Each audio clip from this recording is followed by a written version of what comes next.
Nous organisons les journées portes ouvertes aux étudiants, donc des universités béninoises, académiciens et professeurs,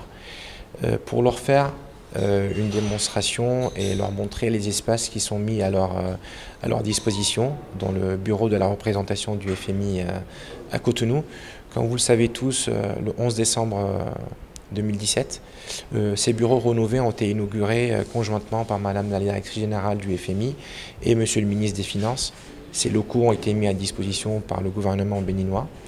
Et donc, en dehors du cadre administratif de notre travail et du quotidien avec le gouvernement,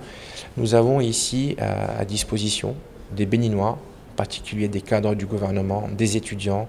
des cadres de la société civile, d'espaces alloués pour leurs travaux, en particulier des formations en ligne et une bibliothèque pour les étudiants et les académiciens.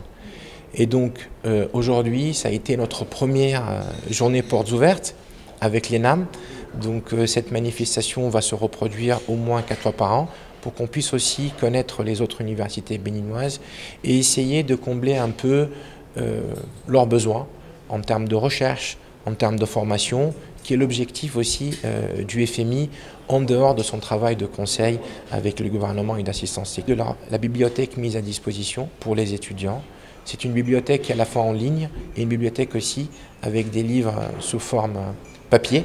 pour les étudiants qui peuvent venir ici faire leurs recherches au quotidien et aussi faire de la formation en ligne. Les journalistes aussi ont droit à ce type de formation, surtout les journalistes spécialisés en économie.